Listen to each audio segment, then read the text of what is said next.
Hello everyone, welcome to my channel. So guys, आज मैं बात करने वाली हूँ एक ऐसे टॉपिक पे जो कि काफ़ी इम्पोर्टेंट है और मैं काफ़ी दिन से सोच रही थी इस टॉपिक पे बात करने के लिए, बट मुझे टाइम नहीं मिल रहा था। तो आज कैसे भी करके आज मुझसे सो रही है, तो मैंने सोचा आज तो पक्का वीडियो बनाऊंगी। तो फिर चलिए बात करते हैं बिना देर किए। तो टॉपिक ये है कि हम हमारे बच्चे के लिए हम क्या क्या कर सकते हैं कि हमारा बच्चे अच्छे से फीड करें। अक्सर ऐसा होता है कि हमारा बच्चा जो होता है वो अच्छे से फीड नहीं करता है। बहुत सारे रीज़न हो सकते हैं इसके पीछे। तो बस उन सब रीज़न के ऊपर मैं डिस्कस करने वाली हूँ, जो मैंने फेस किया, जो मैंने एक्सपीरियंस किया है। तो चलिए एक एक करके बात करते हैं उन रीज़न्स की ऊपर। जैसे आपको पता है कि फीड करना बच्चे का कितना इम्पोर्टेंट है। बच्चा अच्छा फीड करेगा तभी अच्छा हेल्दी वेट गेन होगा, और हेल्दी वेट गेन होगा तो बच्चा हमारा अच्छा सा हेल्दी होगा। तो फीड करना बड़ा इम्पोर्टेंट है बच्चों को। तो मेरे से ये गलती हुई थी कि जब मैंने सॉलिड स्टार्ट किया, तो मेरा बेबी जब हाथ पैर नहीं चलाता, मतलब ज़्यादा उछल कूद नहीं करती थी, तो आराम से थोड़ी थोड़ी चीज़ें करके खा लेती थी। तो जब मैंने इंट्रोड्यूस करा सॉलिड फूड, तो मुझे इतनी दिक्कत नहीं हुई कि मतलब नहीं खा रही थी वो जो भी मैं खिला रही थी, थोड़ा थोड़ा करके खा रही थी। बट कुछ महीनों के बाद बहुत टैंट्रम शो करने लगी, और मैं खिलाती थी, वो खाती ही नहीं थी। तो मैं इज़िली छोड़ दिया करती, गिव अप कर देती थी कि चलो नहीं खा रही है, मैं तो खिला रही हूँ, वो खा नहीं रही है। बट ऐसा नहीं होता है, मतलब वो बच्ची है, वो ऐसे टेंट्रम शो करेगी और बहुत कुछ करेगी, बट हमें कैसे भी करके उसे खिलाना है, बट ज़बरदस्ती नहीं खिलाना है, बट लेकिन खिलाना है हमें। तो पहले मैं क्या करती थी कि मैंने 1-2 बार खिलाया कि खा लो, खा लो, खा लो, कोई चीज़ बनाया स्पेशली उसके लिए और ट्राई किया खिलाने के लिए, नहीं खा रही है, तो मैं बस गिव अप कर देती थी। तो बाद में रियलाइज़ हुआ मुझे कि गिव अप नहीं करना होता है। ठीक है, उस टाइम नहीं खा रही है बेबी तो कोई बात नहीं, कुछ टाइम के बाद, मे बी 1 घंटे के बाद या हाफ एन आवर के बाद फिर से ट्राई करो खिलाने के लिए। तो स्टार्टिंग में मैं गिव अप कर दी थी, बट बाद में जब ये चीज़ें मैंने की, तो फिर वो खाने लगी। तो अगर उस टाइम नहीं खा रही है, तो हाफ एन आवर बाद या 1 घंटे बाद, 2 घंटे बाद आप फिर से ट्राई करो, खा लेता है बेबी। और हाँ, सच में खा लेता है, क्योंकि मैंने ये खुद ये चीज़ें नोटिस की है कि मेरा बेबी सेम ऐसे ही था कि स्टार्टिंग में मैं खिलाती थी, वो नहीं खाती थी, बहुत टेंडर शो करती थी। और कुछ देर के बाद खिलाऊँगी तो थोड़ा करके खा लेगी। दूसरी बात है कि बच्चे ना जब थोड़े बड़े हो जाते हैं ना, तो वो ना, मतलब वो खेल-खेल में खाना पसंद करते हैं। तो ये मैंने कैसे नोटिस किया कि कुछ दिन पहले मेरी बेबी जो थी, वो जब भी मैं खाना लेके जाती थी, तो बस वो क्रॉल करके भागने लगती थी। भागते पीछे मुड़ के देखा करती थी कि मैं उसके पीछे आ रही हूँ कि नहीं आ रही हूँ। तो फिर मैंने नोटिस कर लिया इस चीज़ को, तो फिर मैं जब भी वो क्रॉल करती थी, तो उसके पीछे लेके भागती थी खाना, और वो खा लेती थी पीछे मुड़ के। तो ये चीज़ भी मैंने नोटिस किया कि बच्चे ना खेल-खेल में खाना पसंद करते हैं, उनको उनको अपने पीछे दौड़ाना लोगों को पसंद है।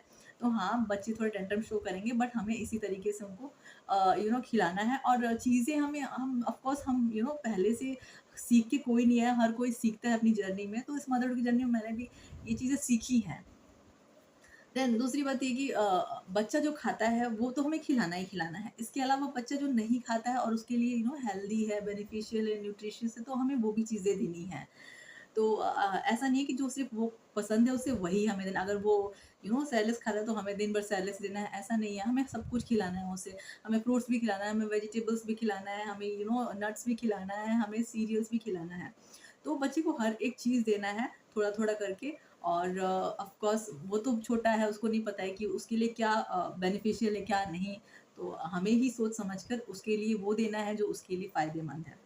तीसरी बात, एक एनवायरनमेंट की, एक माहौल जो होता है बच्चे का, माहौल भी एक अच्छा होना चाहिए, जहाँ पे बच्चा अ, खेलता हो, खुश रहता हो, वैसे माहौल में उसको खिलाओ। उसको मूड पे डिपेंड करता है। अगर बच्चा इरिटेटेड है और उस टाइम आप खिला रहे हो, फीड करा रहे हो, तो वो नहीं फीड करेगा। तो आप उसके मूड को देख के, अगर बच्चा प्लेफुल लग रहा है, बहुत खेल रहा है, कूद रहा है और मस्ती कर रहा है, तब आप उसको खिलाओगे तो वो खा लेता है। तो अगर बच्चा उसका मूड खराब है, इरिटेटिंग है, तो उस टाइम आप फीड कराओगे तो वो नहीं खाएगा। तो मूड के अकॉर्डिंग भी बच्चे को हमें थोड़ा देख के फीड कराना पड़ता है। तीसरी बात ये है कि